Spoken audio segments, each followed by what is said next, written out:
ما بخير شهر ما بخير ملت ما بخير ملت بینان هر وقت هر دم وش سلامت بشما انشالله شما هولی رندی سلامتی شما ما پرسن ما رندی ما وشی سلامتی گان وشی و سلامتی شما شهر ما insanane ma vazeni be zerro can vazeni. Merhaba saygıdeğer halkımız merhaba. Hepinizi saygıyla, sevgiyle selamlıyoruz. İnşallah iyisiniz. Barış dolu, hukuk dolu, eşitlik dolu, gelecek umut ediyoruz ve bunun için mücadele veriyoruz. Bunun için çaba içindeyiz. Halklarımızın geleceği için, ülkemizin geleceği için, konuştuğumuz dilin ve dillerin geleceği için, binlerce yılın emeği olan diller yaşasın, renkleriyle yaşasın. Türkülerimiz de yaşasınlar. Hikayelerimiz de yaşasınlar. Yaşasın bütün diller, yaşasın bütün halklar, yaşasın bütün emekçiler, yaşasın ülkelerimiz, ülkemiz, geleceğimiz, halklarımız, dil ve kültürümüz, yaşasın insanlık. Kıymetli izleyiciler, saygıdeğer halklarımız, çok saygıdeğer hocalarımız, bugün Zazalar'da parçalı yapının son programını yapacağız. Biraz sonra saygıdeğer sayın sosyologumuz Hıdır Eren hocamız programa bağlanır ve biz bugün programımızı başlığı Zazalar'da parçalı yapı, ama bu parçalı yapının içerisinde 1500 yıllarından başlayarak geldik, daha öncesinde başlayarak geldik daha doğrusu. Bugün ise Cumhuriyet döneminde Zazaların parçalı yapısı ne durumda, onu irdeleyeceğiz. Evet, bugünkü başlığımız bu. Ve yine ben siz kıymetli, saygıdeğer hocalarımızdan, takipçilerimizden şunu rica ediyorum. Programımız sayın sosyologumuz Hıdır Eren hocamın katılacağı bir programdır. Dolayısıyla çoklu yani yukarı alacağımız bir tartışma programı değildir. Tamamıyla tarihi bilgileriyle, belgeleriyle yazılmış bir kitabı daha iyi anlaşılması için sayın hocamız 70 yıldır mücadele ediyor. Dil, kültür, sanat, edebiyat her alanda, gerek işte Zaza dili ve grameri üzerinde yaptığı çalışmalar olsun, gerek dernek çalışmaları olsun ve bir bütün olarak akademik makaleleri olsun ve yine kendi imkanıyla gerçekten her yaz sezonda, her tatil döneminde Dersim'de, Ovacık'ta derme çapma imkanlarla bir araya getirdiği çocuklara ders verdi, gramer dersi verdi. Ve dilimizin geleceğe taşıması için genç kızlarımıza, çocuklarımıza dersler veriyordu. Okullar kuruyordu. Evet, belki yerel yönetimlerde, belki Milli Eğitim Bakanlığı'nda bu imkan yoktu ama bu talebe karşılık verilmiyordu. Ama buna rağmen sayın sosyologumuz Hıdır Eren hocamız bu alanda büyük emekleri vardır. Takip edenler bilir, etmeyenler için bir bilgi olsun diye not düşerim efendim. Sayın hocam, merhaba, hoş geldiniz. Ben sizi görüyorum. Siz kamera atarsanız hocam, Biz programımıza başlayalım. Bugünkü programımız Cumhuriyet dönemi olduğu için biraz uzun sürebilir. Arkadaşlar programı paylaşın. Arkadaşlarınızı programı izlemeye davet edin. Programı içinizde geliyorsa beğenin. Beğenin ki diğer arkadaşlarınız programı görsün. Ve bu kıymetli programı birlikte izlesinler, notlarını alsınlar. Bu notlar bir gün her birimize bir yerde lazım olur. Ve yine de şunu söyleyeyim, bu program aynı zamanda Gaan TV YouTube'da da yayınlanacaktır efendim. Sayın hocam, tıkheyram hürmet kına. Kermiyan da bir Şima senin rindi. rindi mi nalınge vatını helmu germu madi. İnsala helmi koyuna germu manenu. Hay hay. Hoca ve erciye to vineni teniyemi de seva kongrama seva xabatari may binan matemi posterini vrazeni ma khela posteri vrazti euro ma vakti Cumhuriyette lettebiş zazan kısekeni no semeda no dekor seva ta rujide estahmikina cay khudoni. Rın biyo. Ve suvar beri Seyrizda Şeyh Said Hudim Naiki Serdar Emae ma rainan derim. Rainun takip kelime. Eyvallah hocam. Abi hürmet abi saygı yad kelime. Eyvallah, eyvallah. Arkadaşlar programa geçmeden önce şu an bizi takip eden, yorumlarıyla katılan, programımızı paylaşan bütün siz kıymetli izleyicileri sevgiyle, saygıyla selamlarken ben hocam eğer ki soru sorduktan sonra cevaplara girdiği zaman hepinizden özür dileyerek şimdiden söyleyeyim ki sizlerin yorumlarınızı okuma fırsatım olmaz. Merhabalarınızı görürüm, görmemezlikte gelirim program aksamasın diye bunu anlayışla karşılayacağınıza inanıyorum. Sayın hocam ben birinci soruma geçeyim. Bugün programımız 3 başlıkta sorumuz var ve bu başlıklar her birisi kendi alanında gerçekten geniş cevaplara geniş cevaplar verilmesi gereken sorular. Bizce siz de bu yetkindesiniz hocam. İzninizle ben sorumu sual edeyim. Buyurun, buyurun.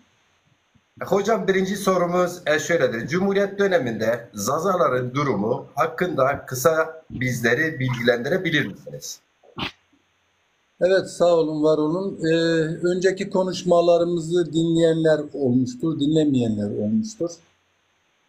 Biz bu tarihsel bölümde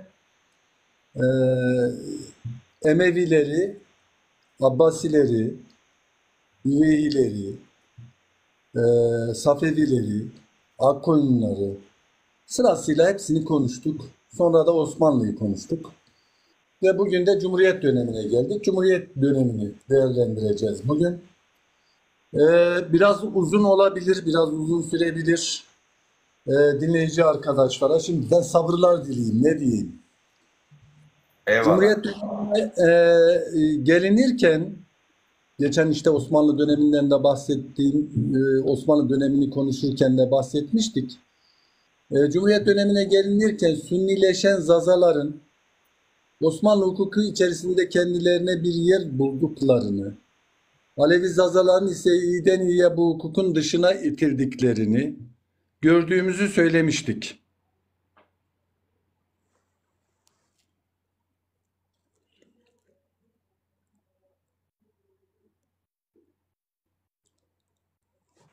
Canlı yayın devam ediyor mu? Sanki duraklatıldı diye yazdı da. Yok hocam ben sanırım bir gruba attım, paylaştım bir gruba. Arkadaşlar da Online. görsün belki diye Tamam, o ondan zaman, olur. o zaman ben devam edebilirim yani. Tabii tabii. He. Evet, Alevi Zazaların iyiden iyiye bu hukukun dışına itildiklerini gördüğümüzden söz etmiştim. İnansal ritüellerini köy toplumu içerisinde bir biçimde sürdüren bu Alevi grup, Cumhuriyetle birlikte seküler bir yapının oluşacağı inancıyla Cumhuriyet kadrolarına sıcak bakmaya başlar. Hatta kısmen onları destekler de. Ancak 1921 Koçgiri, bir defa burada şunu hatırlatmam lazım. Ankara hükümetine karşı Dersimliler İstanbul hükümetini desteklemiştir. Aynı şekilde Koçgiri de öyle. Bu realiteyi unutmayalım. İlk etapta İstanbul hükümeti safında yer alırlar. O dönemde Kürt Teali Cemiyeti de İstanbul safında yer alır. Zannederler ki işte İstanbul hükümeti iktidarda kalırsa bölgesel özellikler verilecektir. Çünkü Ankara hükümeti, yani Kongre hükümeti denen hükümet bu özelliklere karşı, hatta bizim Dersim'de birçok arkadaşımız bunu anlamaz, biraz anlamakta da zorlanırlar. 1921 Koçgiri, 1926 Koç Uşağı, yani Koçu biz diyoruz, ve 37-38 Dersim hareketleriyle Alevi Zazalarda, 1925 Şeyh Said hareketiyle, burada da Koçgiri'deki gibi hilafetten yana bir tutum var. Sunni Zazalarda bir kırılma yaşansa da süregelen iktidarların Sunnici politikaları ile tekrar devlete adapte olurlar. Bu Sunni Zaza dediğimiz kesim. 1950-60'lı yıllarda uygulanan liberal politikalar ile köyden kente doğru yaşanan göç, her iki kesimden Zaza gençlerinin köyden kente yönelmesine sebep olur. Bu Zazalar içerisinde önemli bir değişime sebep olur. Kentlerde bir çevre edinebilme, tutunabilme durumu Alevi Zaza gençleri laik davranışlarından ötürü Kemalistlere yönlendirirken Sunni Zaza gençleri İslamcı, Türkçü kesime yönlendirecektir. Söz konusu Kemalist anlayış Alevi Zaza gençleri doğal olarak Kemalist devlete yakınlaştırır. Dahası üniversitelerde okumalarına, devletin çeşitli kadrolarında yer edinmelerine de yol açar. Bunun en belirgin örneğini de biz köy enstitülerinde yaşıyoruz. Özellikle bu Alevi Zaza gençlerden köy enstitülerine gidenler öğretmen olduklarında memleketlerine döner. Kemalist devlet kadroları içerisinde yer edinmiş olmalarından dolayı da her biri Kemalist ideolojinin önemli birer taşıyıcısı olarak memleketine döner ve memleketteki Zaza dili ve kültürünün asimilasyonu için birer aparat haline gelirler. Ancak aynı durum söz konusu kimselerin, yani öğretmenler hariç, köylerinden kopmalarından dolayı geleneksel inançların dışına da itecektir. Öğretmenler başta olmak üzere bu kesimler Kemalist ve sol kadroların içine dahil olup Kemalist ve sol ideolojileri benimsedikleri oranda geleneksel inanç sistemlerinin ve aşiret bağlarının da dışına çıkacak. Sol literatürün de etkisiyle zamanla kendi geleneksel toplumsal yapılarını gerici feodal yapılar olarak niteleyerek önce inanca, yani pire, raybere, mürşide karşı bir tavır takınacaklar. Onları reddedecekler. Ardından sözü geçen ailelere, yani oradaki aristokrat ailelere, gerici feodal olarak niteledikleri ailelere yönelerek bu aileleri komprador patron ağa devletine göbekten bağlı, hatta kırdan kente oluşacak devrimin de temel düşmanları olarak ilan edecekler. Hatta bir yerde devletin beceremediği tasfiye hareketini gerçekleştirerek, hayata geçirerek bu ailelerden bir kısmını infaz edecekler devrim adına. Bu işi gönüllü olarak üstlenecekler. Bu da Alevi Zazaların kendi içinde yeni bir parçalı yapının oluşumuna neden olacak. Diğer yanda ise Şıkların, muhafazakar partiler ile tarikatların etkisinde kalan Sunni Zazalar ise daha çok sağ kesim içerisinde yer alarak kimisi milli görüş, kimileri de ülkücü görüş çevresinde yer alırlar. Buna tanık oluruz. Burada devletin güttüğü politikayı da atlamamalıyız. Çünkü Elazığ, Bingöl ve Diyarbakır'da önemli ülkücü simalar 1925'te idam edilen 47 insanın torunudur. Dinleyenlerimizin birçoğu belki bu konuyu biliyordur. Bunlar, bu 47 insanın torunları bizzat devlet tarafından gelinir, evlerinden alınır, götürülür, yetiştirilir. O ideolojiyle yetiştirilen bu kesim gerisin geri bölgeye gönderilir. Bir yandan bu ideolojik ayrışma, yani Alevi Zazalar ile Sünni Zazalar arasındaki bu ideolojik ayrışma. Diğer yandan özellikle Bingöllü kesimin Kürt siyaseti içerisinde tasfiye edilmesi, ki bu süreci belki sizler benden iyi bilirsiniz, Zazalar arasında bir başka parçalanmaya neden olduğuna yakın zaman olması hasebiyle bizler de tanık olduk. Yani bahsettiğim şeyi herhalde anlıyorsunuz. Biraz çok açıklayarak gitmiyorum ama yani Kürt siyaseti içerisinde Bingöllü kesimin tasfiyesi, ardından Dersimli kesimin tasfiye ediliş süreçlerini hepimiz yaşadık, gördük. Kürt siyaseti içerisindeki bu tasfiye hareketinin Bingöllü gençleri ne kadar çok sağa ve devlete yaklaştırdığını ve bir o kadar da kuzeydeki Alevi Zazalardan da uzaklaştırdığını da yaşayarak gene gördük, tanıkları olduk. 1981 darbe anayasasına ne büyük karşı çıkışın olduğu, Bingöl neden sağın kalesi oldu? Bunu aklı selim olan herkesin iyi düşünüp irdelemesi gerekiyor. Ben burada 1980 Anayasası referandumundan da bir iki küçük anekdot aktaracağım sizlere. Türkiye geneli red oyu kaç biliyor musunuz? %8,63. Sizce iller sıralamasında en yüksek red oyu veren il ya da iller hangileridir diye bir soru sorsam. %82 yanlış olmasam Bingöl'dür. %82 kabul, red değil. O kabul arkadaşlar yanlış biliyor. Ha? O kabuldür.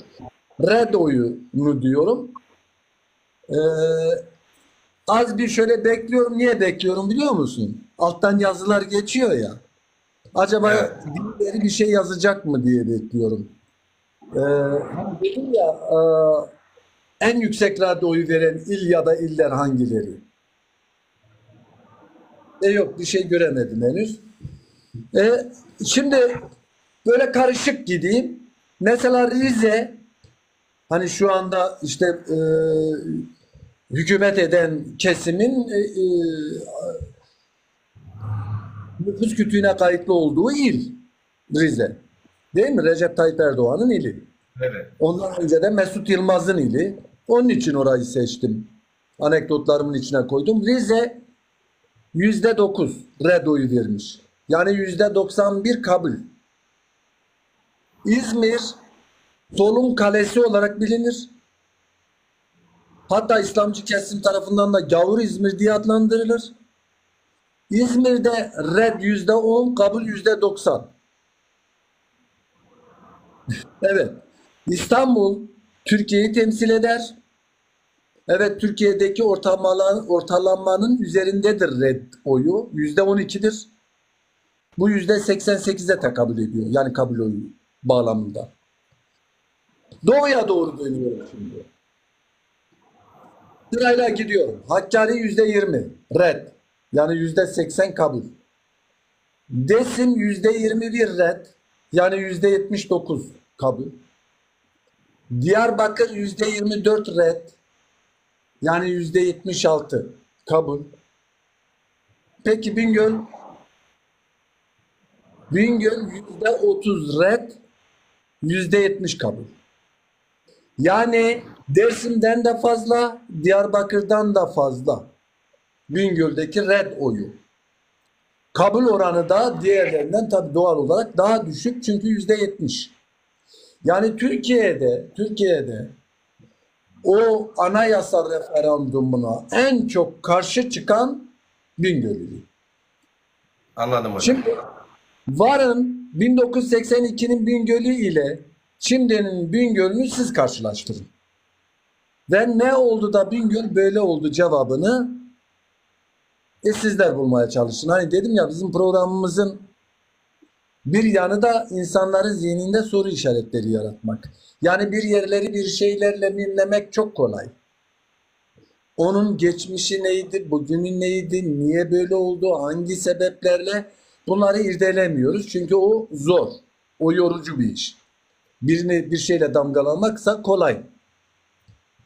Tekrar konumuza dönüyorum, müsaade ederseniz.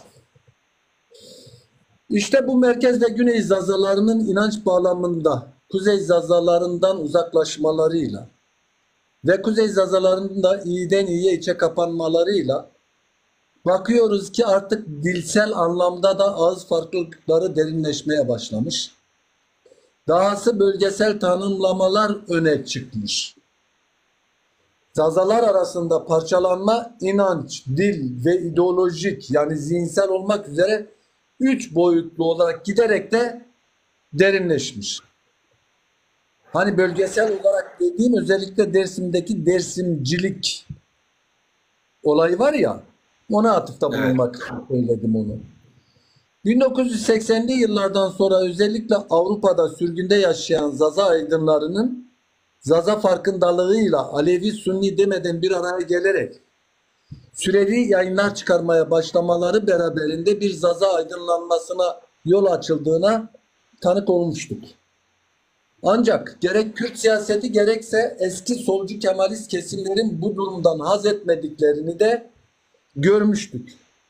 Hatta o arkadaşların orada açtıkları standların basıldığı, kimi arkadaşların tartaklandığı, kimi arkadaşların tehdit edildiğini de biliyoruz, malumumuz, herkesin de malumu. Kürt siyasi hareketi, Kürt hareketinin bölünme kaygısıyla, kimi sol Kemalist kesim ya da soldan gelenler değil, hala eski söylem biçimlerinden yani Alevi ve Sünnilerin bir arada olamayacağı savıyla bir araya gelmeye çalışan Zazalar arasındaki Sunni parçalanmışlığı tekrardan derinleştirmeye çalıştıklarına da ne yazık ki tanıklık ettik. 2010 yılı sonrasında Zazaların yurt içinde dernekleşmeye başlamaları, dil ve kültürlerini öne çıkaran çalışmalar yürütmeleri sözü edilen her iki tarafı daha da kaygılandırdı. Kimisi kendilerinin Zaza olmadığını, Desim milleti ya da Kırmancı olduğunu söylerken, kimisi kimisi de bu söylemden istifade ederek eskiden kullandıkları Zaza sözcüğünü tedavülden kaldırarak onun yerine bu Kırmanç sözcüğünü ikame ettiler. Bu da Bu Kürt söylem hareketi. Kürt hareketi aynen. Yani bu Dersimci kesimin söylediği Kırmanç onlar için bir sığıntı oldu. Onun arkasına saklanarak Zazaların Kürt olduğu algısını yaratmaya çalıştılar. Çalışmaya da hala devam ediyorlar. Hem devlet hem de sözü edilen kesimler tarafından üçlü kıskaca alınan Zazalar ki devlet için Osmanlı'dan beri zaten bu Zazalar potansiyel tehlikedir. Bu toplumsal grubun bir biçimde eritilmesi gerekmektedir. Türkleşmeleri olmazsa Kürtleşmeleri elzemdir. Savaşçı ve inatçı olan bu halkın varlığı hiçbir otorite tarafından tarihin hiçbir döneminde de zaten hoş karşılanmamış. Dolayısıyla dediğim gibi hem devlet hem de sözü edilen kesimler tarafından üçlü kıskaca alınan Zazalar bu cendereden çıkış bulabilmek adına günümüzde yeni bir refleks geliştirmeye başladıklarını görüyoruz. Bu refleksin adı da dernekleşme ve partileşmedir diyebiliriz.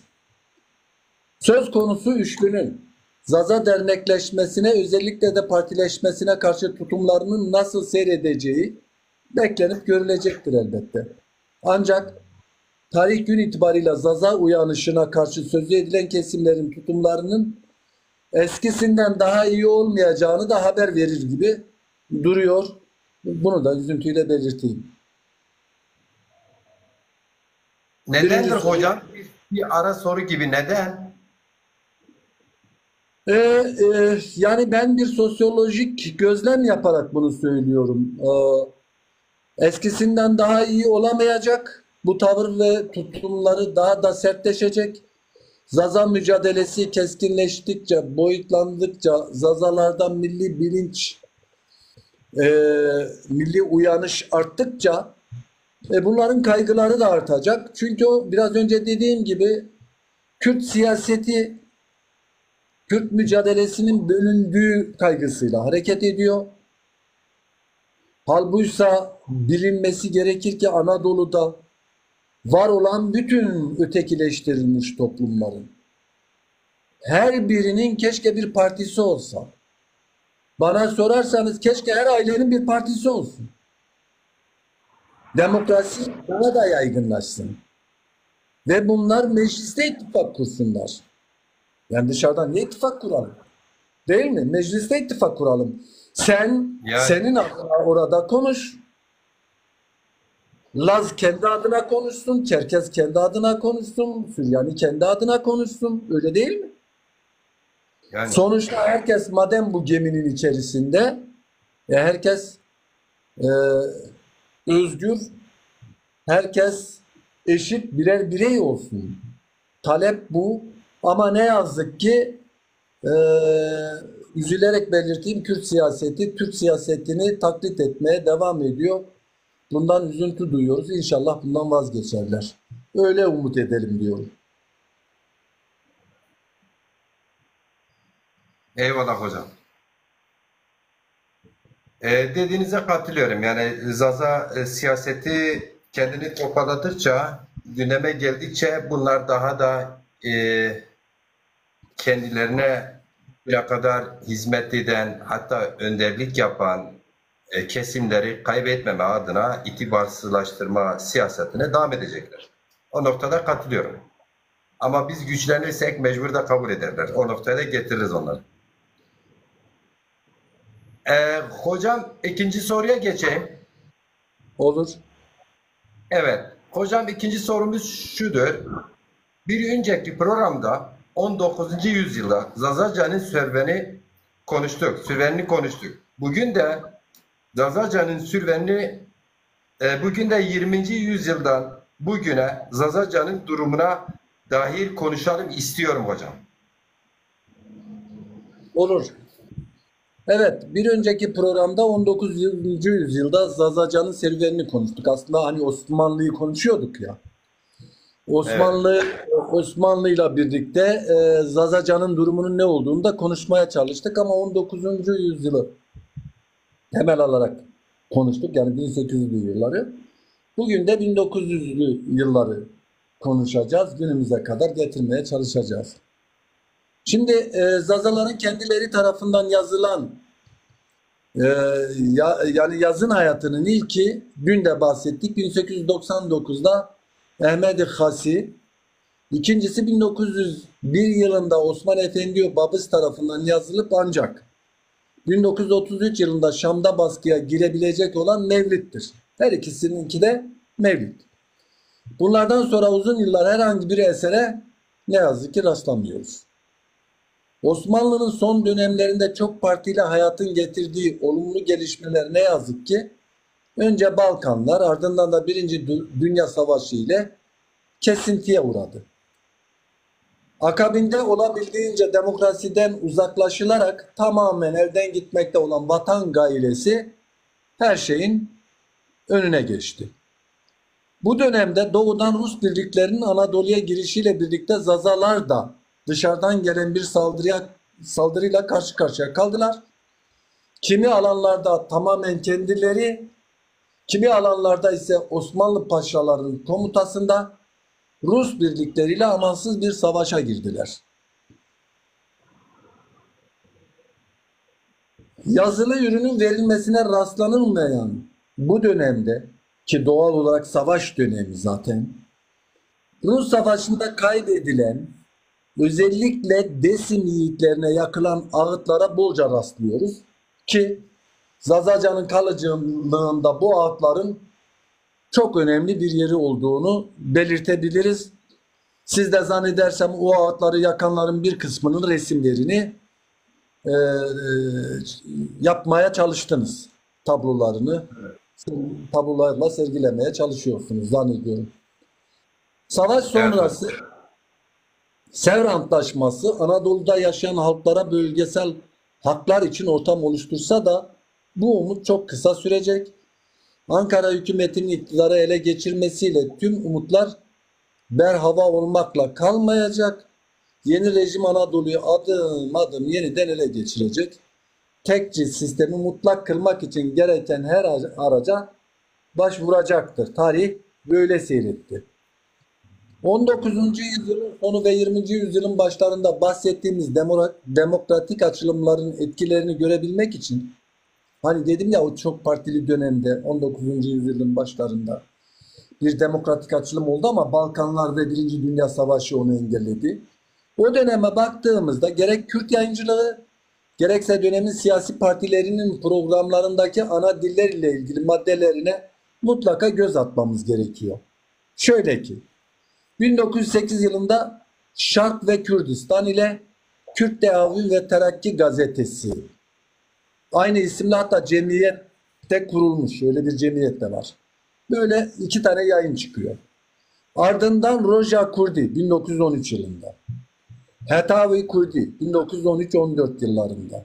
Jin 1918-19 yıllarında yayın hayatını sürdürüyor. Bu tarihten sonra Kürt yayıncılığı, bakın 1918-19'a kadar. 1919'dan sonra ne var? Kongre hükümetinin, Ankara hükümetinin hakimiyeti söz konusu. Bu tarihten sonra Kürt yayıncılığı Suriye, Irak ve Ermenistan'a taşınıyor. Yani Anadolu'da herhangi bir yayın söz konusu olamıyor. Söz konusu dönemde siyasi parti programlarına baktığımızda ana dili kavramı yerine bakıyoruz ki bu programlarda çoğunlukla kavim dili, yöresel dil, diğer halkların kendi dilleri, yörenin dili, yöredeki nüfusun çoğunluğunun dili ya da azınlık dilleri gibi kavramlar kullanılmış programlarında. 1908 yılında kurulmuş olan Osmanlı Ahrar Fırkası programının 19. maddesinde aynen şöyle diyor. İlk öğretim zorunludur. Bütün genel ve özel okullarda eğitim dili Türkçedir. Yöresel dil ikinci planda yer alacaktır. Ama yer alacaktır. 1909 yılında kurulmuş olan Osmanlı Demokrat Fırkası programının 9. maddesinde ise şöyle diyor. Ayrılıkçı girişimleri taşımamak koşuluyla ilkokullarda yöresel dil kullanılacaktır. Yani yöresel dille ana dili kastediyor. Evet. 1910'da kurulan Ahali Fırkası programının 16. maddesinde resmi dilin Türkçe olduğu belirtilecek ve devamında diğer halkların dillerinde eğitim yapmaları serbesttir denilecektir.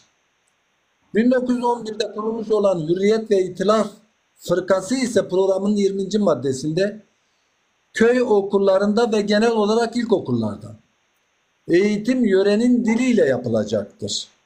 Yani ana dille yapılacaktır. Köy okullarında ve genel olarak ilkokullarda bak eğitim ana dilde yapılacak. 1912'de kurulan ve kurucuları arasında Yusuf Akçura'nın da bulunduğu, herhalde bizi takip edenlerin çoğu Yusuf Akçura'nın kim olduğunu bilirler. Ya da ben Yusuf Akçura'nın kim olduğunu bilirler dediğimde onlar araştırır bulurlar. Bulunduğu Milli Meşrutiyet Partisi programının 33. maddesinde bütün ilkokul, bak bütün ilkokul, ortaokul ve ilk öğretmen okulları özel kanunlarla il genel meclislerine devredilecek. Bak yani yerel yönetimlere devredilecek ha. Yöredeki ilk öğretim o yöredeki nüfus çoğunluğunun diliyle yapılacaktır. Ancak devletin resmi dili olan Türkçe de bu okullarda mutlaka öğrenilecektir. Bak Türkçe öğrenilecek. Türkçe öğrenim dili olacak. Ama diyelim ki Zaza bölgesinde Zazaca eğitim dili olacak. Ya bunlar ikisi farklı şeyler. Dinleyicilerimiz bunun ayrılığının farkında olsunlar diye belirtiyorum. 1918 yılında kurulmuş olan Teceddüt Fırkası programının 113. maddesinde devlet ilkokullarında resmi dil öğretimi zorunlu olmakla birlikte yörenin ana dilinde öğretim yapılır diyecektir. Dönemin hükümet eden İttihat ve Terakki Partisi ne diyor peki? O dönem İttihat ve Terakki Partisi iktidarda değil mi? Ve biz İttihat ve Evet. Terakki Partisi'ni nasıl biliriz arkadaşlar? Irkçı, faşist değil mi? Öyle bir parti biliriz. Bu ırkçı faşist parti 1909 programının 9. maddesinde şöyle diyor. Anaokullarında Türkçe öğretim yapılırken ilkokullarda eğitim her kavmin kendi diliyle yapılacaktır. Mesela bugün meclisteki bizim demokratik diye düşündüğümüz partilerin hangisinin programında bu var? Var mı Yani böyle bir bu şey? tarihteki faşist parti şimdiki sosyalist partilerden daha ileri programa sahip. Değil mi? Ve bu parti iktidardayken Balkan Harbi çıkıyor. Balkan Harbi'nden sonra yaşanan travmadan dolayı programını revize ediyor. 1913 senesinde. 41. maddesinde o revize ettiği programın 41. maddesinde peki ne diyor? Onu da okuyayım. Türkçe resmi dil olarak okutulurken her azınlık kendi diliyle de eğitim verebilir. Buyurun buradan yak. Evet. Dediğiniz gibi bugünün en demokratik partilerinden daha demokrat. Evet arkadaşlar, şimdi parti programlarından da anlaşılacağı üzere bu dönemde ülkede ana dilleri ya da yöresel diller bağlamında bugün ile karşılaştırıldığında durum oldukça demokratiktir. Bu da Anadolu'da yaşayan her bir topluluğun kendi dilini, Ermeniler dışında eğitim dili olmasa da özgürce kullanabilmesi ve bir kuşaktan diğer kuşağa kolayca aktarabildiği anlamına geliyor. Yani bütün partileri sıraladım bak Macir. Bütün partilerde program net. Yani eğitim programı. Hepsinde eğitime dair maddelerde diyor ki arkadaş yerel dillerde ya da ana dillerde eğitim serbesttir, eğitim alınabilir. Kimisi diyor ki bunu devlet yapsın. Kimisi diyor ki bunu yerel yönetimlere devredelim. Yerel yönetimler bunu üstlensin. İktidardaki partide 13'teki değişiklikten sonra diyor ki Türkçe resmi dil olarak okutulacak. Her azınlıkta kendi diliyle eğitim verebilecek. Orada da topu azınlığa atıyor diyor kardeş diyor istiyorsan kendi dilinde eğitimini yap diyor ben sana karışmıyorum. O da onu söylüyor. Şimdi böyle bir ortamda size vatandaş Zazaca konuşma seni hapse atarım vatandaş Lazca konuşma seni sürgün ederim diyebilir mi? Edemez. Edemez. Onun için işte o tarihe kadar yani Ankara hükümeti ipleri ele alana kadar Anadolu'da konuşulan dillerin en azından o dil taşıyıcılarına bu konuda bir baskı yok. Onu anlatmaya çalışıyorum. Esas kırılma işte Ankara hükümetinden sonra başlıyor. O tarihlere baktığımızda Yukarı Fırat bölgesinde Ermenilerin yoğun yaşadıkları köylerde hem kiliseleri hem okulları. Türkmenlerin ise okulları bulunurken Ermenilerin hem kiliseleri hem okulları var. Türkmenlerin de okulları bulunurken çünkü Türkçe üretiliyor ya. Evet. Zazalar ile Kürtlerin böyle bir şanslarının olmadığını görüyoruz. O dönemde sıkça konuşulan Lozan diye bir şey de hani bu son dönemde sıkça konuşulan Lozan diye bir şey de henüz piyasada yok zaten. Zazaca gerek Ermenice gerekse Türkçe karşısında bu anlamda oldukça şanssız. Ama şanssız da olsa biraz önce belirttiğim gibi Ankara hükümetinin iktidarı ele geçirdiği döneme kadar o günden bugüne kadar olan süreçten bahsetmek istiyorum. Daha şanslı olduğunu söyleyebiliriz. Ankara hükümetinin ipleri ele geçirmesiyle birlikte özellikle Anadolu'da yeni bir dönem başlıyor. Çevrenin tanınmamasıyla birlikte özellikle özellik, otonomi gibi istemleri olan topluluklar büyük hayal kırıklığına uğrayacak ve İstanbul hükümetinin yanında yer alacaklar. Ankara hükümetinin tavrından dolayı. Bir su için kusura bakmayın.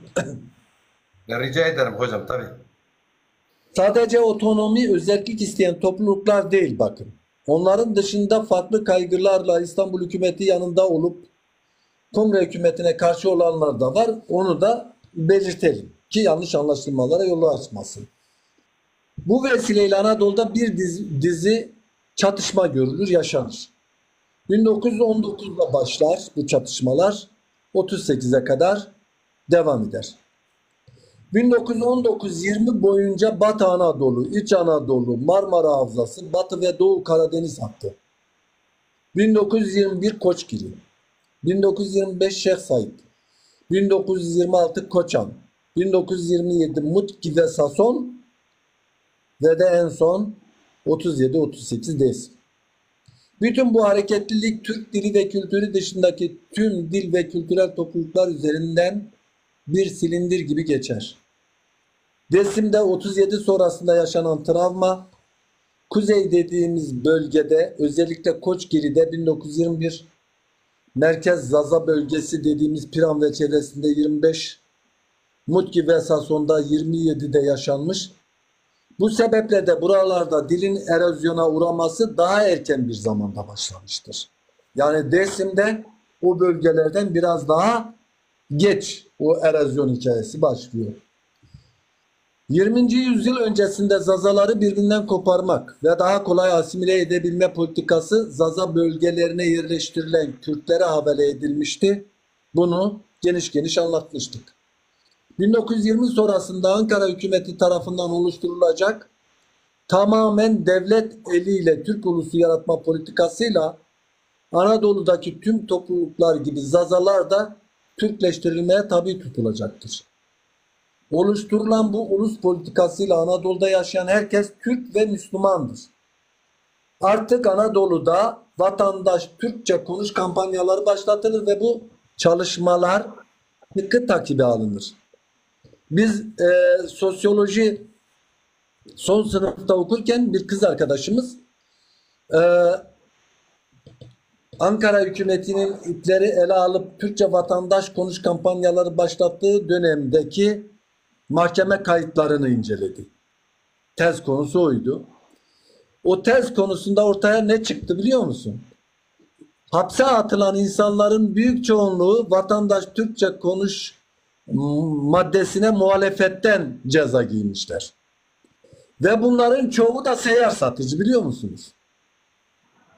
Çünkü o döneme kadar seyyar satıcılar gezerken işte Rumca, Ermenice, Kürtçe, Farsça, Zazaca çağırıyorlar. Yani kendi mallarını tanıtıyorlar. Dolayısıyla en çok cezayı da o garibanlar alıyor. 1912 yılında kurulan Türk Ocakları 1932 yılında halk evlerine dönüştürülüyor. 14 il merkezinde aynı yıl açılışları yapılıyor ki bu illerden biri de Diyarbakır. Halk evlerinin ulus devlet oluşumuna yardımcı olmak, aynı ideallere bağlı geniş halk kitleleri yaratmak doğrultusunda hareket ettiklerini biliyoruz değil mi? Evet. Daha sonra tüm yurda yayılacak olan halk evleri yukarı Fırat Havzası'nda önce Sivas, sonra Elazığ, sonra Erzincan. Ama hepsi aynı yıl içinde 1933. Erzurum, Muş ve Bitlis'te 1934, Bingöl'de 1936, Desim'de 1937'de faaliyete başlarlar. Bu önemli. Zaza yerleşkelerinde bir yandan savaşın yarattığı travma ve korku, diğer yandan yaşanan sürgün vakaları ve okullaşmalar, Zazaca'nın bundan sonra bir daha eskisi gibi olamayacağı, günden güne eriyip yok olma yoluna gireceği anlamına geliyordu. Koçgiri 21, Piran 25, Mutki 27, Desim 37-38 yıllarına kadar kendi kendini koruyarak gelen Zazaca'nın kullanımı ve aktarımı bu tarihlerden sonra büyük bir darbe ile karşı karşıya kalır. Bir yandan savaşın yarattığı travma ve sürgünler, diğer yandan kız çocuklarının askerlerce alıkonulması, kalan kız çocukların bir kısmının Elazığ Kız Öğretmen Okulu'na alınmaları, çünkü asimilasyona neden başlar? O taktikten dolayı kızlara özel önem veriyorlar. Bölgedeki yatılı okullar, karakollaşma ile birlikte uğradığı sekte ve bölgedeki sürgün edilenlerin aflarla tekrar geriye dönüşüyle bir darbe daha yer. Zaza dili ve kültürü. Sürgünlerin döndüğü alanlar bölgede devletin çok da uğrayamadığı, geçmişte asimilasyondan en uzak olan yerler. Çünkü ulaşımı en zor olan yerler. Asimilasyondan en uzak olan yerler iken artık asimilasyonun en çok yaşandığı yerler olacak. Çünkü sürgünden dönenler gittikleri gibi geri dönmüyorlar. Yeni bir dil ve yeni bir kültürle geri dönüyorlar ve o yerlere de o yeni dili ve kültürü taşıyorlar. Ankara hükümeti bir yandan militer yöntemlerle coğrafyaya hakim olmaya çalışırken diğer yandan ideolojik ve politik bir kampanya yürütür. Bölgeye gönderdiği asker ve sivil idareciler eliyle Türkçe konuşmayan tüm etnik toplulukların aslında Türk olduğunu, bunları kanıtlamak için bir sürü teori, bu konuda bilimsellik iddiasında bulunan çalışmalar yürüttüğüne de tanık oluyoruz.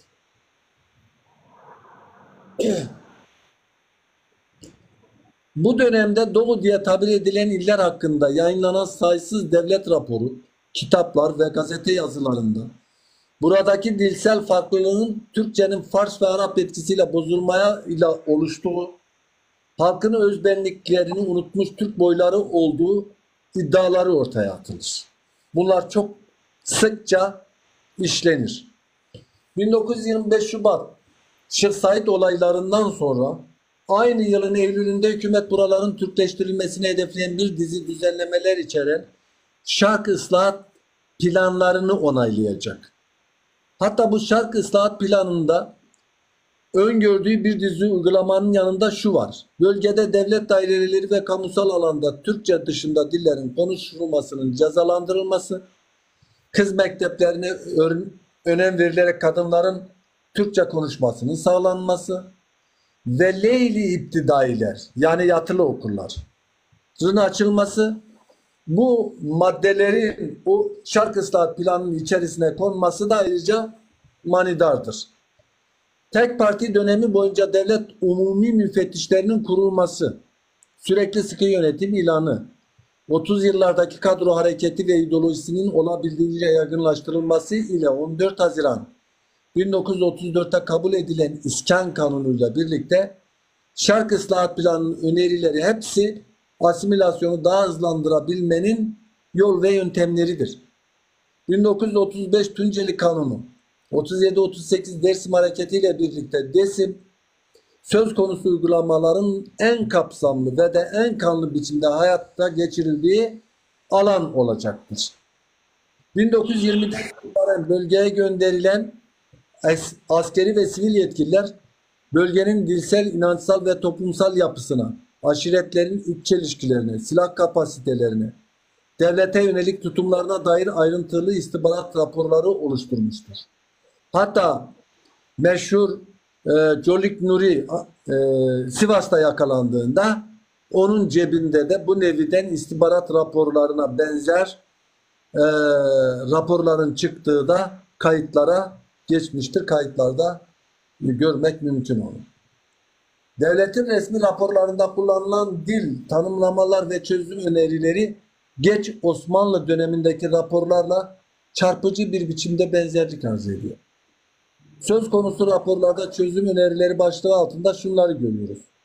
Silahlar toplanacak, aşiret liderleri batıya sürgün edilecek, dağınık yerleşim birimleri lağvedilecek, halkın ovalarda büyük yerleşim yerlerinde toplanması sağlanacak, şakavet engellenecek, yani direnişler engellenecek, idari görevlere hükümetin güvenebileceği kimseler atanacak, yol inşaatlarına da hız verilecek.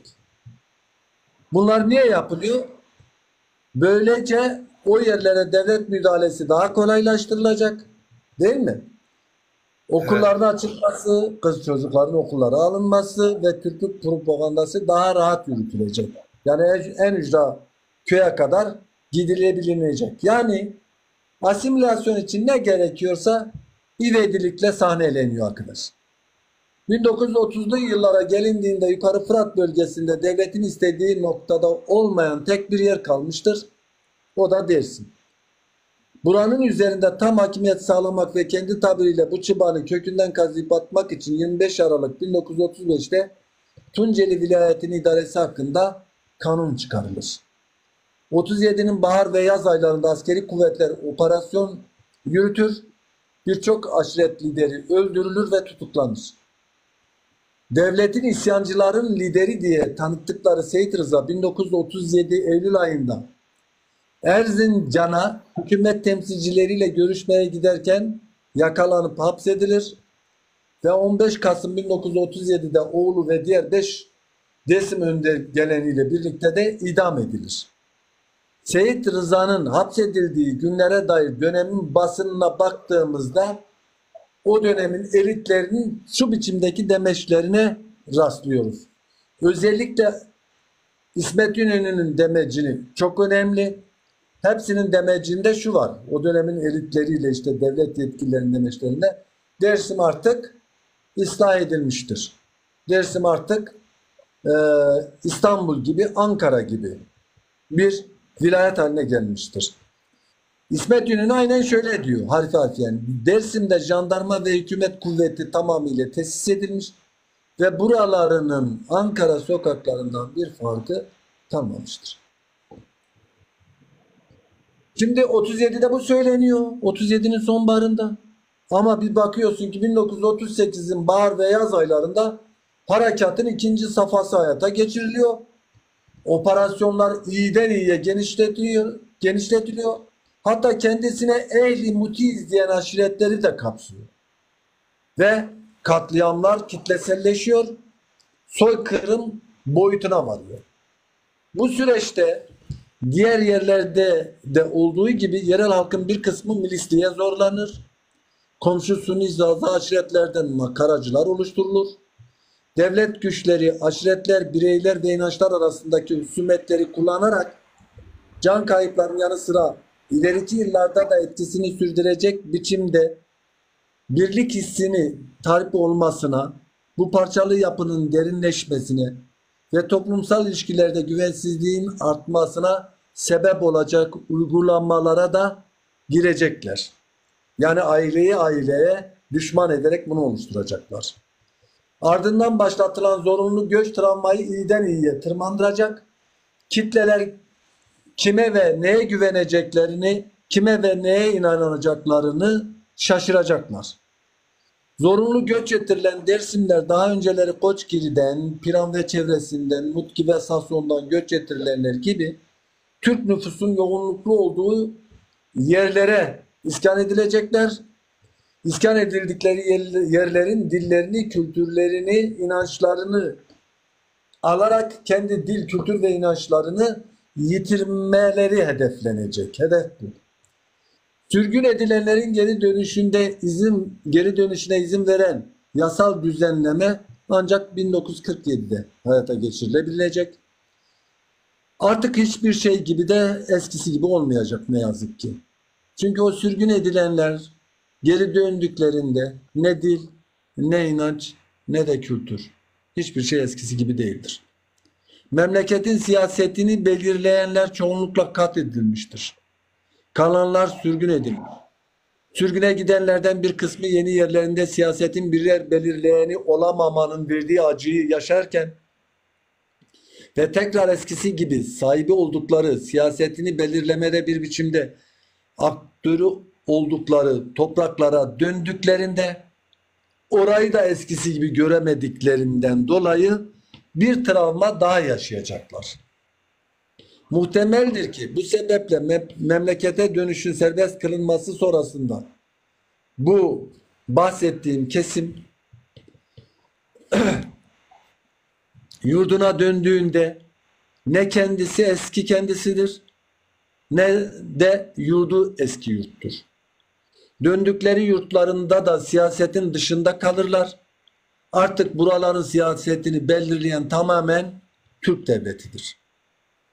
Gerek geri dönenlerin gördüğü bu tablo, gerekse sürgün edilmeden kalan tek tük aşiretlerin bu durumda yeni bir savunma mekanizması geliştirdiklerine tanık oluyoruz.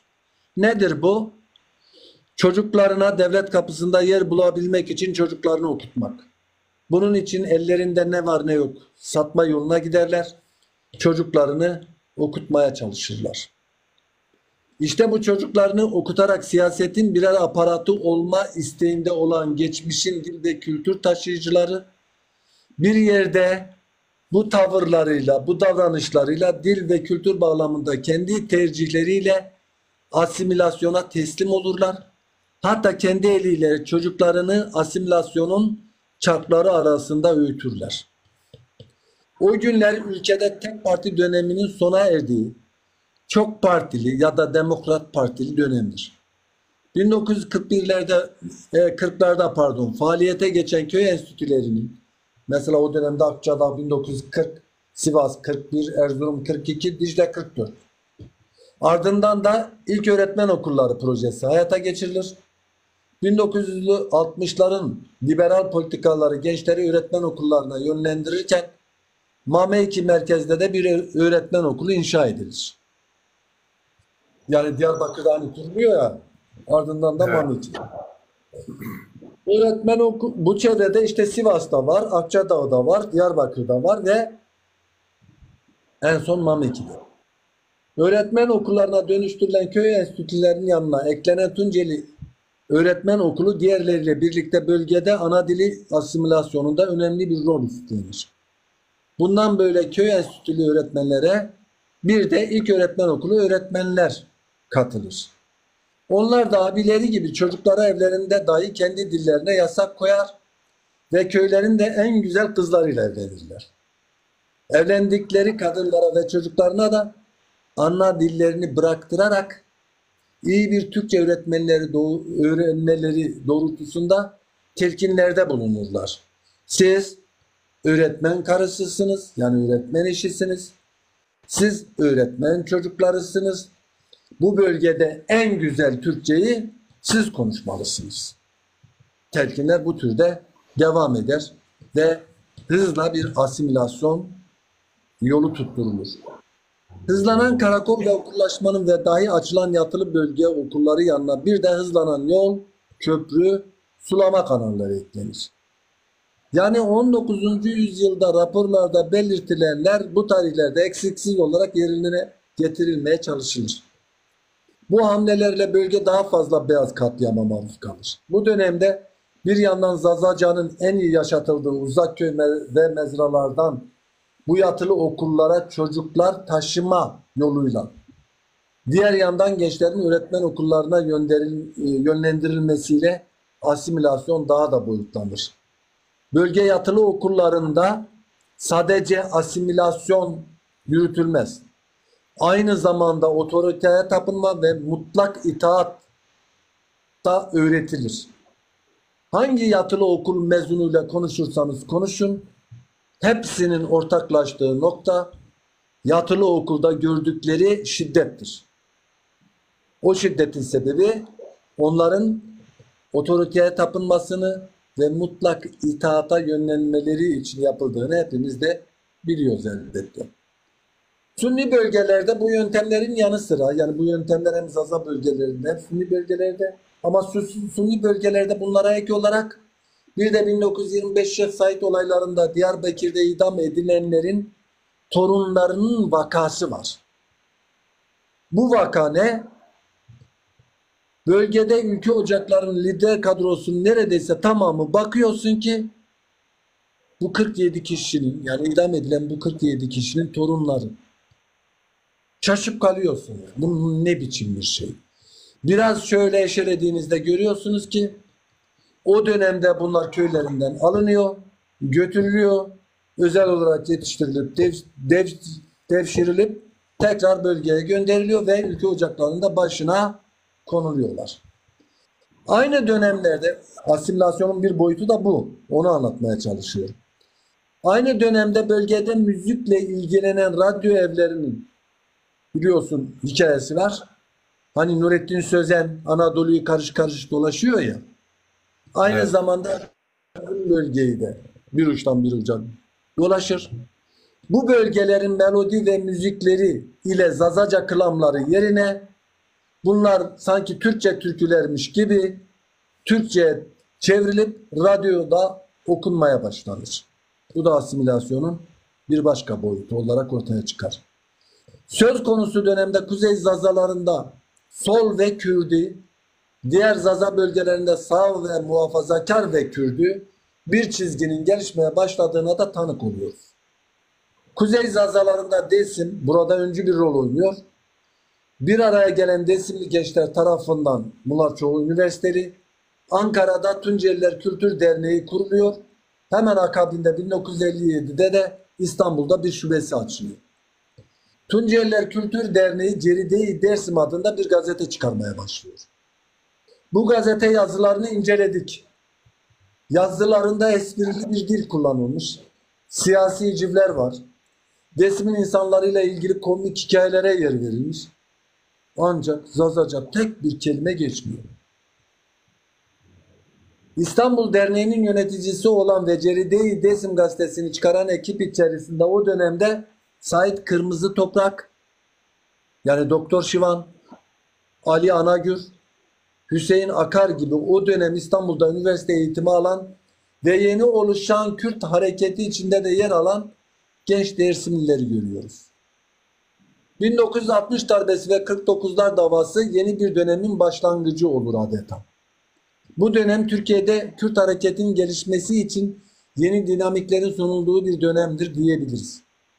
Dönemin toplumsal muhalefetiyle paralel biçimde Kürt hareketi sosyalist bir çizgide gelişmeye başlayacak, adım adım bölgeyi de kuşatacak.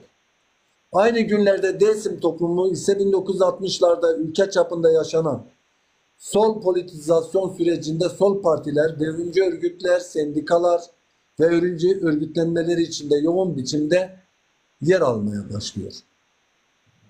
1961 yılında Türkiye İşçi Partisi ve onunla bağlantılı olan Sosyalist Kültür Dernekleri kuruluyor.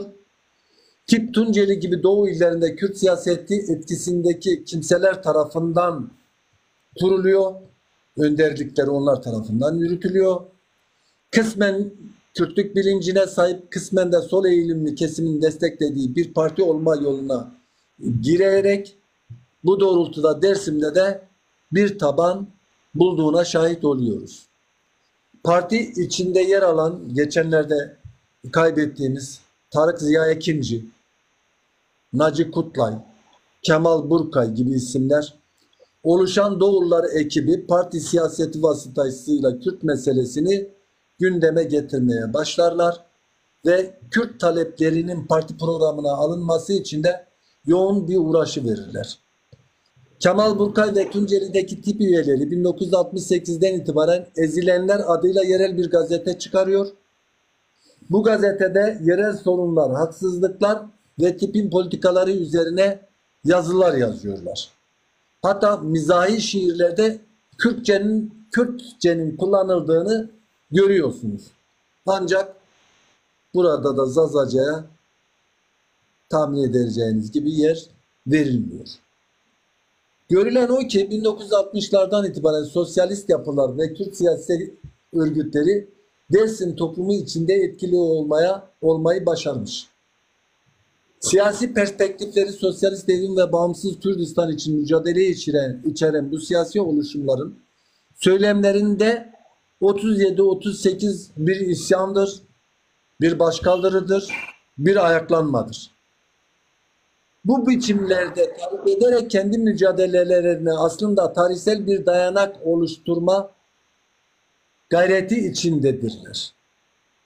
Aynı dönemde Dersim toplumu Almanya ile Türkiye arasındaki ilk göçmen işçi anlaşması ile birlikte Avrupa'ya yoğun göç veren illerin başında gelir. Bu ve ardından sürecek göçler sonrası Dersim giderek insansızlaşır, dilinden ve kültüründen uzaklaşır. Avrupa ülkelerinde daha doğrusu geniş bir Dersimli diaspora oluşur. Tipin Dersim'de estirdiği rüzgar Türkiye geneline bakıldığında neredeyse tüm Zaza kentlerinde de etkilidir. Yani bu sadece Dersim'de etkili değil. Vekil çıkaramaması, yani Urfa'da bir vekil çıkarmış ve bu özellikle Siverek'ten gelen oylar sayesinde olmuş. Tunceli'de vekil çıkaramaması söz konusu illerin toplam seçmen sayısı, illere verilen vekil sayısı ve oy dağılımlarıyla ancak açıklanabilir. Yani vekil çıkardı çıkarma diye bakmak bizi yanıltır. Buna baktığımızda Zaza bölgelerinde alınan oylar Türkiye ortalamasının üzerindedir. Bakın o günkü seçimlere. Türkiye ortalaması, Türkiye İşçi Partisi'nin Türkiye ortalaması %2,9 ile 15 vekil. Bu oran Zaza bölgelerinde ise %4'tür. Yani Türkiye ortalamasının çok çok üzerindedir. Daha sonraları Zaza bölgelerinde Dersim, Gımgım, Siverek ve Diyarbakır'da sol sosyalist hareketlerin buldukları taban esas olarak bu tip, yani Türkiye İşçi Partisi tabanıdır dersek hiç de yanılmış olmayız. Almanya'ya verilen göçlere baktığımızda Dersim'in ardından diğer Zaza illeri geliyor. Bunlar özellikle Alevi Zazalarda bu göçün çok yoğun olduğunu görüyoruz. Bir yandan yurt dışında güçlü bir Zaza diaspora oluşuyor bu göçler sonrasında. Bir yandan da bu diasporada Zazacı bir yan olduğunu söylemek çok da mümkün görünmüyor o günler için. İlk dönemlerinde Alevi Zaza nüfusun sol sosyalist ve Kemalist çevrelerde, Sünni Zazaların ise muhafazakar ve Türk milliyetçisi çevrelerde kümelendiklerini görüyoruz. Aynen Anadolu'daki gibi. Özellikle Almanya'da bunu net yaşıyoruz. Bu durum onlarda geç dönem kimlik bilinci oluşmasında önemli bir etken olacak. Zaza ulusalcılığı bayağı bir gecikecek. Bu da Zaza dili ve kültürü bağlamında olumsuz bir etken olacak. Sağ ve muhafazakar örgütlenme içerisinde olan Kürtlerde nasıl ki daha erken kimlik bilinci geliştiyse, örneğin Elazığ, muhtemeldir ki bunun sebebi de kimlik siyasetinden dolayıdır. Hani Türk kimlik mücadelesi yürütüyor ya adam. Sonra kendini Kürt olduğunu fark edince hemen Kürt milliyetçiliğine sarılıyor. Zazalarda da aynı biçimde Türk milliyetçisi çizgisinden gelenlerde bu kimlik bilinci daha önce oluşuyor. Yani Zaza aydınlanmasına baktığımızda. 1970'lerin sonlarına doğru Ovacık'ta öğretmenlik yapan Ebu Bekir Pamukçu bunun net örneğidir. Yani Ebu Bekir Pamukçu şahsında bunu çok net olarak göreceğiz. Daha sonraları Avrupa'da Zaza uyanışının kıvılcımını çakan kişi de bu kişi olacak. 68 rüzgarı tüm dünyada olduğu gibi Anadolu'yu, dolayısıyla Zaza coğrafyasını da 1970'li yıllar boyunca etkisi altına alır. 60'lı yıllarda başlayan tip ve Kürt siyasal hareketindeki gelişmeler metropoldeki öğrenci hareketliliğiyle 70'lerin başında daha farklı bir boyuta ulaşır. Dahası bu gençlik kurtuluşu dağlarda aramaya başlar ki bu dağlar ya Zaza coğrafyasının çeperinde ya da tam da içinde olmuştur. Bir yandan Nurhak Kürecik hattı, diğer yandan Dersim ve Siverek. Henüz Kürt siyasetinin dağ olayı yok bu bahsettiğim tarihlerde. Neden bahsettiğim dinleyiciler tarafından anlaşılıyordur zannedersem. Evet. Türk yol hareketleri olarak nitelenen ve dar bir kadroya sahip olan bu hareketler kitleselleşmeden 1971 cuntasıyla büyük bir yenilgiye uğrarlar. Ancak her ne hikmetse böyle bir yenilginin akabinde Dersim gibi bir yerde bu hareketlerden biri hızla büyüyecek. Dahası arkadan gelen diğer sol gruplar da azımsanmayacak boyutta öğrenci, gençlik ve öğretmenler arasında taban bulabilecektir. Bir yandan sol literatürün Türkçe okunup Türkçe tartışılıyor olması. Diğer yandan bu sol hareketlerin dil ve kültürü yerellik ve feodallik olarak değerlendirmeleri, onu küçümsemeleri, onları dil ve kültüre vurulacak darbenin yeni enstrümanları haline getirdiğine de tanık olduk, içinde kaldık, yaşadık. 1970'li yılların ikinci yarısında Apocu hareket olarak bilinen Kürt siyasal oluşumunun İlk başlarda buralardaki lumpen gençliği seçmesi, 1921, 25, 26, 27, 37, 38'de yaşananları alabildiğine kullanması, bunlar üzerinden özellikle Türk sol hareketlerine karşı gözü kara bir mücadeleye girişmesi, bir yandan bu hareketlerden mağdur olan ailelerin sempatisini kazanırken, hani o travmaları anlatarak, diğer yandan Zaza çocukları hiç acımadan birbirlerine kıymalarına sebep olacaktır. Bu da geleneksel kültürü aşındıran bir başka vaka olarak karşımıza çıkar. 1970'li yılların ikinci yarısından sonra Dersim, Bingöl, Gımgım ve Diyarbakır'da güçlü bir taraftar bulan bu hareket bir zaman sonra bir yandan önce Dersimli, sonrasında Bingöllü Zaza unsurları kendi içinde elimine edecek. Diğer yandan da sahada kitlesel katliamlara girişecek. 1990'lı yıllara geldiğimiz bu günlerde diasporadaki Zazalarda görülen kimliksel uyanış, tarihsel süreç içinde iletişim teknolojilerinin gelişmesiyle yaygınlaşacak. Türkiye metropolleri ve Zaza coğrafyasında da bir karşılık bulmaya başlayacak ki bu bir yerde kültürel öze dönüş anlamına gelir. Memleketleri dışında Hocam, yaşayan Zazalar, evet, geniş geniş maşallah özetlediniz gerçekten. Tabii ki Cumhuriyet dönemini anlatıyorsunuz. 68'den sonra 68 kuşağını anlatıyorsunuz. Ve sizin de son özellikle Türk siyasi hareketiyle sol grupların Dersim'de tavan bulması, yine merkez Zazalarda şeyhlerin o olayları yaşayan, dedeleri asılan şeyh çocukların özellikle devlet tarafında ilgili alakayla okutulup tekrar o bölgede merkez ve Sünni Zazaların devlete olan o tepkisini yeniden devlete kazandırma siyaseti vesaire vesaire. Bunlar ben şu sonuç çıkarttım. O bölgede 1925, 37, 38, daha önce Koçgeri vesaire halkımızın yaşadığı o acıları birileri iyi değerlendirmiş. O dönem kim ki Ankara hükümetine bir taş atsa, diğeri de o taş haklı da olsa, haksız da olsa ben de bir taş atayım deyip katılmıştır bu gruplara. Böyle bir sonuç da çıkıyor hocam. Ben izninizle son sorumu sorayım. Bu arada Macir, aşağıda yorumlarıyla katkı yapan bütün hocalarımı saygıyla selamlıyorum. Kamera gönderen arkadaşları bilinçli almıyorum.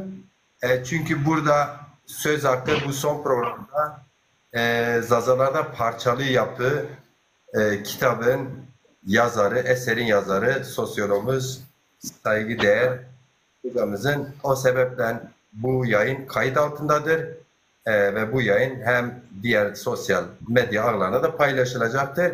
Dikkat ederseniz Baba Derdo yukarıda, aşağıda olası olumsuz yorumları müdahale etmek için Sayın Genel Başkanım yukarıda, kendisi de bizi dinliyor. Toplantıya katılmış olarak kabul edelim. Yani ben kameraya sizi sese almamın nedeni hocamın bu 3 soruyu daha değerli toplu, sözü bölünmeden cevap verebilmesi için dolayısıyla yayının formatı da böyle planladık. O sebeple kıymetli hocaların bunu anlayışla karşılayacaklarına inanıyorum.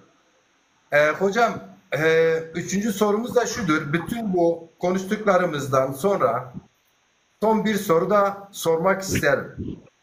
Sayın hocam, Zaza kimlik uyanışı içinde birkaç şey de söyleyebilir misiniz bizlere? evet, onu söylemeden önce bu son konuştuğum konuyu toparlayayım birkaç cümleyle, oraya geçeyim, o cevabınıza geçeyim.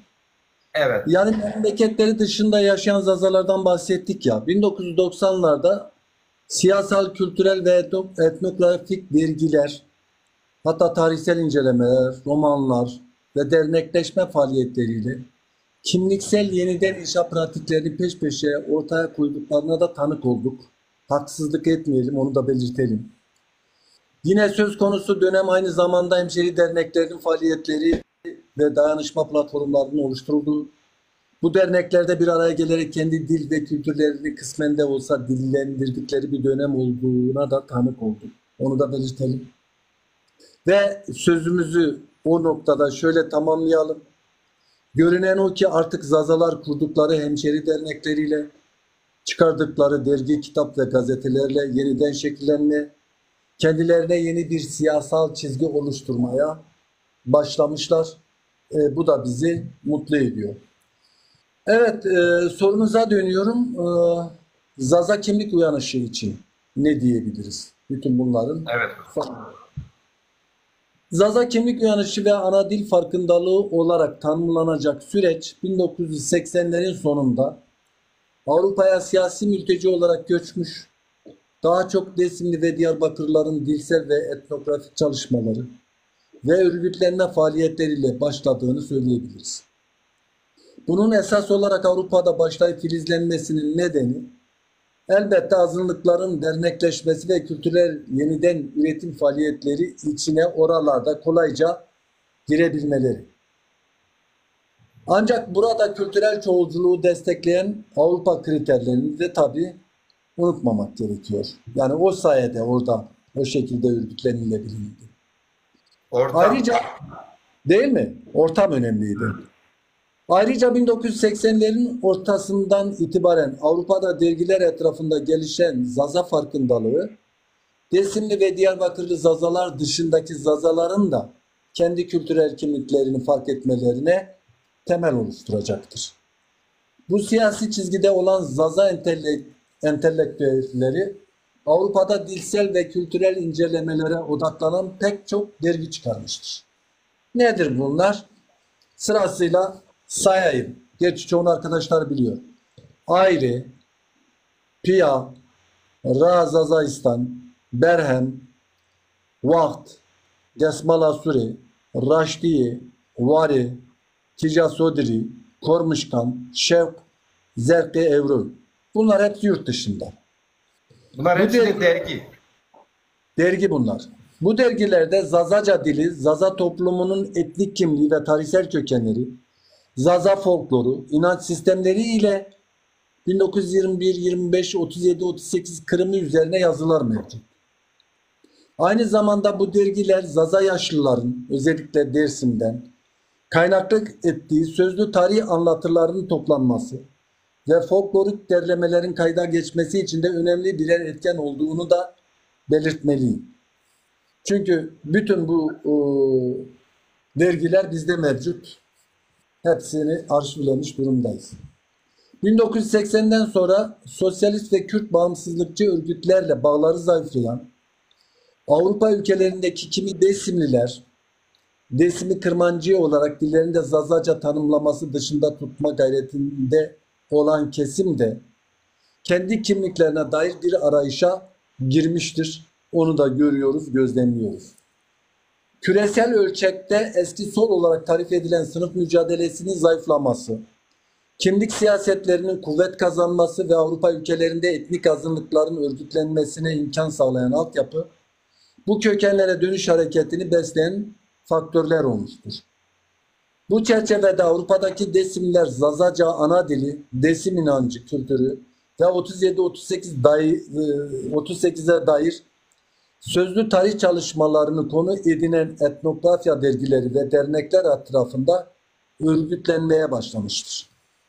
1990'ların ortasında Desim yerelinde yaşanan ve ağır toplumsal tahribat yaratan köy boşaltmaları, dil ve kültür erozyonu yanında Desim kültürüne ve tarihine dönük ilgiyi de tetiklemiştir diyebiliriz. Bu dönemde Kürt hareketinin ve sosyalist örgütlerin Desim toplumuna müdahaleleri ve Desimli kimliğine ilişkin iddiaları da yüksek sesle eleştirilmeye başlanmıştır. Özellikle yerel kültürün ilkel, gerici, feodal olarak nitelenmesi bu entelektüel kesim arasında sıkı bir kırılmaya neden olmuştur. Evrensellik iddiasındaki devrimci Desimliler ana dilleri yerine Türkçe diliyle siyaset yapmış, Dersim toplumunda Zazaca dilinin ötekileşmesine Türkçenin daha saygın görülmesine neden olmuşlardır. Ama onların da bir kısmı bunu görerek günümüzde aynı kırılmayı yaşamaktalar. Bu siyasetler söz sahibi aile ileri gelenleriyle Alevi dedelerini köylerden kovmuş, köylülerin inançlarından ve kültürlerinden uzaklaşmasına yol açmışlardır. Bu düşüncede olan özellikle entelektüel kesimin bir kısmı kendini Zaza milli davası yanında bulurken, az önce sözünü ettiklerimizin ise özellikle son 100-200 yıldaki inanç propagandasının etkisinde kalarak kendilerini Zazalık dışında yerel tanımlama olan kırmızılıkla tarif etmeye başladıklarına da tanık oluyoruz, olmaya da devam ediyoruz. Bu yıllarda özellikle 80'lerde ve 90'larda yayın hayatına baktığımızda görülen şu: 37-38'i katliam ve soykırım olarak niteleyen ve Zazaca dilinde yazılan birçok kitap hakkında toplatma kararı verilmiş ve yazarlarına davalar açılmıştır. 1983'te yürürlüğe konan 2932 sayılı Türkçeden başka dillerle yapılacak yayınlar hakkında kanunun 1991 senesinde kaldırılması, Kürtçe ve Zazaca dillerinin kitaplar, dergiler ve müzikal çalışmalarda kullanılmasını mümkün kıldığını da belirtelim. Ancak bu yayınlar yine de yasaklama ve toplatılma uygulamalarıyla karşılaşmıştır. Mustafa Düzgün ve Hava Torre Cengi'nin hazırladığı 1982 yılında basılan ve Zazaca dilinde ağıtları içeren Tae Lauke Desimi yani Dersim Türküleri adlı kitap toplatılmış ve yayıncılar hakkında da dava açılmıştır. Kaynak Yayınları tarafından Dersimli araştırmacı ve yayıncı Mesut Özcan'ın hazırladığı Dersim Zaza Atasözleri kitabı 1992 yılında basıldığını da hatırlatmamız gerekir. Bu yıllardaki yayın hayatının Mehmet Malmi Sanış tarafından kaleme alınıp 1987 yılında Uppsala'da basılan Zazaca Türkçe Sözlük ile başladığını görüyoruz. Bunu takiben 99 yılına kadar 2 antoloji, 1 araştırma, 1 biyografi, 5 çocuk edebiyatı, 2 dil bilgisi ve gramer, 10 halk edebiyatı ve folklor, 6 hikaye, masal, roman, 3 mizah, fıkra, bilmece, 3 röportaj, 5 sözlük ve atasözleri ve 9 şiir kitabı yayınlanmıştır. Bunların 18'i İstanbul, 19'u İsveç, 6'sı Almanya ve ikisi de Ankara baskılıdır. 1990'larda Zaza toplumunun kimliksel uyanışının yaşandığı bir diğer alan müzik olmuştur. Metin Kemal Kahraman kardeşler, modern Dersim müziğinin ve Dersim toplumundaki kültürel derlenmeye öncüleri olurken, Rençber Aziz İstanbul'dan, akabinde Almanya'dan, Bingöl toplumundaki derlenmeciliği Bingöl Zazacasıyla kitlelere duyuracaklardır. Rençber Aziz 1973 yılında İstanbul'da sisteme muhalif olmaktan tutuklanır ve Almanya'ya geçer. Dılo Dılo ve Vay Vay Ninna ile Zaza müziğine büyük katkılar sunar. Metin Kahraman'ın 91 yılında Hasan Saltık'ın prodüktörlüğünde çıkardığı Seher Yeli, Desmal yani albümünden beri Zazaca derlemeleri ve özgün şarkıları albümlerine koymaktadırlar. 1997 yılında Yaşlılar Dersim Türküleri Söylüyor adıyla yaşlı nesil Dersimlerin ağzından geleneksel Dersim türküleri ve ağıtlarına yer verdikleri bir albüm çıkarmışlardır ki gerçekten de bu albüm Zazaca'ya gönül verenleri oldukça coşturmuş, dahası bu alanda ürün vermeyi de teşvik ettirmiştir. 1990'lı yıllarda müziğin yanı sıra televizyon ve radyo yayıncılığının da etkilerini anmamız gerekiyor. Bunlardan biri Kürt siyasal hareketinin Avrupa'dan ağırlıklı olarak Türkçe ve Kürtçe yayın yapan Roj TV kanalındaki birer saatlik Zazaca yayındır. Her ne kadar yayın politikası gereği Zazalar Kürt olarak lanse edilecek olsa da Zazaca yayınlarının olduğu saatlerde Zazaların kanalı yoğunluklu takip ettiğini biliyoruz. Radyo yayıncılığında Vengema adlı program sunucusu Haşo Dız yani Cemal Atilla'nın Çevre Radyo'dan Kasım 1996 Mayıs 1997'de 7 aylık kısa bir sürede sunduğu ancak özellikle İstanbul'da yaşayan Zaza toplumsal grup içerisinde oldukça büyük etki yapan yayındır ki bu yayın hala konuşulmaktadır. Hatta bu yayını dinleyen Dersimli kadınlardan biri evde yangın çıkarmıştı. Bunu da bir anekdot olarak söyleyeyim. Ayrıca 1990'lı yılların sonlarına doğru internetteki Zazaca sitelerin Zaza dili üzerindeki etkilerini de anmamız gerekir. Avustralya'da Bertal Kahraman'ın inisiyatifiyle yayına başlayan Damili Kırmanç Zaza Dersim sitesi ve sonrasında açtığı Vengema forumu ile Almanya'da açılan Forum ve Grammar Zazaki Forum Romanum ve Pia Forum'unda dil, kültür ve siyasal çalışmalara azımsanmayan etkilerinin olduğunu belirtmeden geçemeyeceğim. Zaza coğrafyası 1970'lerden itibaren politik ve askeri çatışmaların yaşandığı bir bölge olmuştur. 1979 yılında ilan edilen sıkı yönetim 1980 darbesinin ardından devam etmiş. 1987'den sonra bölgenin neredeyse tamamında olağanüstü hal ilan edilmiş ve olağan hal yönetimi 46 kez uzatılarak 2002'ye kadar sürdürülmüştür. 1990'larda bu coğrafyada köylülere, siyasi temsilcilere ve hak savunmacılara karşı işlenen hak ihlalleri, faili meçhul cinayetler ve kitlesel köy boşaltmaları hepimizin aklındadır. PKK ile devlet güçleri arasında yükselen çatışmalar, iki taraftan da halka dönük işlenen şiddet olayları ve kitlesel köy boşaltmaları 1990'ları Zaza toplumu için oldukça karanlık ve acılı bir dönem kılmıştır. PKK ile çatışmaların yoğunlaştığı 94-95 yıllarında sadece Dersim'de 183 köy ve 823 mezra boşaltılmış, 41.939 kişinin zorunlu göç uygulamasına tabi tutulduğu kayıtlara geçmiştir. Bu dahi başlı başına ana dilin nasıl darbelendiğinin bir göstergesidir. Boşaltılan bu köy ve mezraların Zazaca'nın en yoğunluklu olarak kullanıldığı alanlar olduğu da bir realitedir. Demem o ki 1990'ların ortasındaki kitlesel zorunlu göç yarattığı insan tahribatının yanında Zaza toplumunda ana dilin ve geleneksel kültürün yeniden üretildiği köy yaşantısını da büyük ölçüde tahrip etmiştir. Dersimli kültür sanat üreticileri kaybedilen, yok olmanın eşiğinde görülen kültürel özün kayıt altına alınması için derlemeler ve sözlü tarih çalışmalarına bu dönemlerde hız vermiştir. Dersimlilerin bu çalışmaları Zaza coğrafyasının diğer kısımlarına da sirayet etmiş. 1990'lı yıllarda Avrupa'da bir araya gelen Zaza entelektüelleri birlikte dil araştırmalarına girmiş.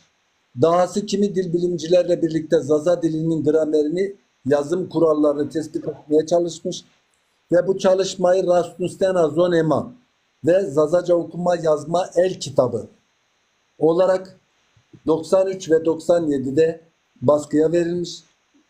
Zazaca'nın yazın hayatında önemli katkılar sunduğunu hepimiz biliyoruz. Bu birlikte çalışma daha ilerilere taşınarak serbestliğe adında bir örgütlenmeye kadar gitmiştir. Bu çalışmalar önce Türkiye metropollerinde, akabinde bu metropollerdekiler aracılığıyla Zaza coğrafyasına yayılmaya başlamıştır. Bir yandan bu örgütlü çalışmalar, diğer yandan yayındaki gelişmeler ile müzikteki kendine dönüş, dil üzerinde oldukça önemli etkiler yaratmıştır. Sadece Zaza davası gönüllerinde değil, sol sosyalist hareketle hala bağlarını koparamamış olanlarda da bu yönde adımlar atıldığına tanıklık ettik. Bu grupların kurdukları yöresel derneklerde ara ara da olsa Zazaca konuşulur olmaya başlamış. Dahası evlerde çocuklar anne ve babalarını neden Zazaca bilmedikleri noktasında sorguya tutmuştur. Bu bizim için önemlidir. Buraya kadar irdelemeye çalıştığımız noktalardan biri daha var ki onu anmadan geçersem bir şeyleri eksik bırakmış olurum. Dilin kullanımı doğrultusunda bakılabilecek bir başka veri de nüfus sayımlarıdır. Çok güvenilir olmasa da bu nüfus sayımlarında da dil nasıl kullanıldığı, nereye kadar varıldı, bunu da o sayımlardan tablolar halinde çıkarabiliyoruz. Bunları sadece hatırlatarak geçeyim. Özellikle Zazaca yayın hayatına baktığımızda 1920'lerden 60'lara kadar suskunluk dönemi olduğunu görüyoruz. İlk defa İstanbul'da Roja Nevi adlı bir yayın ile Kürt dergisinde 2 tane de Zazaca metne rastladığımızda belirtmeliyim. Görülen o ki günümüzde artık Zaza aydınları olsun, Zaza gençleri olsun, bu sıraladığım etkenlerden nasıl diyeyim, Zazaca milli bilinç oluşumu yönünde bayağı bir mesafe kat edilmekte. Zaza milli uyanışı günümüzde daha büyük bir ivme kazanmakta. Bu gün geçtikçe daha da artacak. Gün onu gösteriyor. Dönem onu gösteriyor. Zaza kimlik uyanışı bu gördüklerimizden ötürü söylüyorum. Yani Zaza kimlik uyanışının bir ferdi, bir bireyi olarak söylemiyorum. Tamamen dışarıdan bakan, olayı objektif olarak, süreci objektif olarak değerlendiren biri olarak söylüyorum. Gördüklerimiz, izlediklerimiz, edindiklerimiz bize gösteriyor ki Zaza kimlik uyanışı engellenemeyecek, günden güne artarak devam edecek. Herkese sevgi ve saygılar sunuyorum. Eyvallah Sayın Hocam, tam da ne kadar zamanında toparlandı. Uyarı geliyor, diyor ki 90 dakikayı aşmak üzeresiniz, ara vermeniz lazım devam etmek için. Ben sizi saygıyla selamlıyorum. Çok güzel bir program olduğuna inanıyorum ve yine programın başından beri izlemeyen bütün takipçi hocalarıma gidin siz yarın, en geç yarına kadar bu program aynı zamanda Gagan TV YouTube kanalında paylaşılır olacaktır. Yine diğer sosyal ağlarda da paylaşılır olacaktır. Mutlaka ben de dahil her birimiz bu tarz yayınları defalarca izlemeliyiz, kendimize not almalıyız. Sayın Hocam çok tarafsız bir şekilde gerçekten 90 dakikadır özetledi Cumhuriyet dönemini. Diğer programlarda, diğer işte Zazalarda parçalı yapının diğer 8 programında da bölüm bölüm zaten işledi bu programlarda. Yine Gahan TV YouTube kanalında bulabilirsiniz. Ben Sayın Genel Başkan İlhan Karitekin size çok teşekkür ederim. Baba Derdo bu saate kadar yine burada aşağıdaki olabilecek olumsuz, hakaret içeren yorumları ve benzeri çalışmaları en azından şey yaptığınız, görev aldığınız için kutsal bir görevdir. Bu aynı zamanda her bir çalışma Zaza kimlik bilincini daha ileriye taşımak için hem ulusal hem uluslararası gerçekten aranaya da taşımak için varımızla yokumuzla bu dar imkanlarla imkan yaratmaya çalışıyoruz. İmkansızlıklar içerisinde imkan yaratmaya çalışıyoruz. Size de çok çok teşekkür ederim. Elçimara vacime hoca verce seftara şoyto vesbo bimane vesile selamu hürmet tore selamu hürmet dersimra to meşte sevamı jo وردسی او بوره چمه مزوره جکی شما کنو چمه مامانه چمه دستیری چمه وجاده دست بکنه بینی هر ده کوی رایینه بینی چم بینی گرز و ورacı şene. Baba Derdo saygılar, Sayın Başkan saygılar. İzninizle yayını kapatmak istiyorum. Herkese sevgi ve saygılarımı iletiyorum. Hoşça kalın. Teşekkür ediyorum. Eyvallah. Teşekkür ediyoruz. Her ikinize de sonsuz teşekkürler. Bayağı aydınlattınız. Bir rica, biraz daha başını aşağı çek, bir fotoğraf çekelim. Harika bir görüntü var.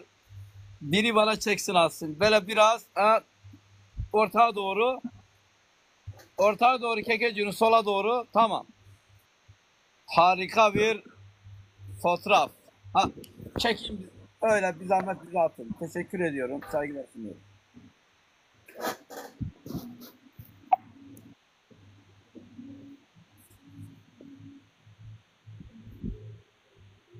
Çok teşekkürler. Tamam. Hatır uçma Perin.